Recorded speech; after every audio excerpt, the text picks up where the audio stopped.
1989-жылдагы паритеттик комиссиянын материалына ылайык Тажикстан Республикасына таандык деп каралып турат.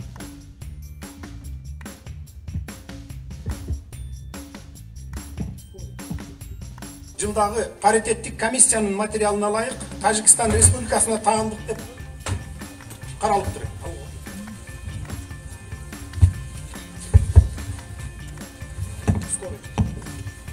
Тилин чыгарып.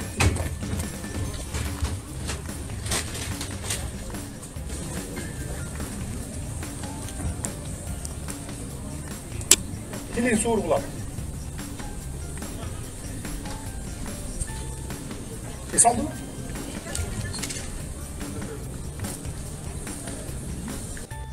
Олар дайырыңыз, Садыр Нургожеевич. Эми бул талаш жерди Чоңалай районунун Жекенди айыл аймагынын тургундары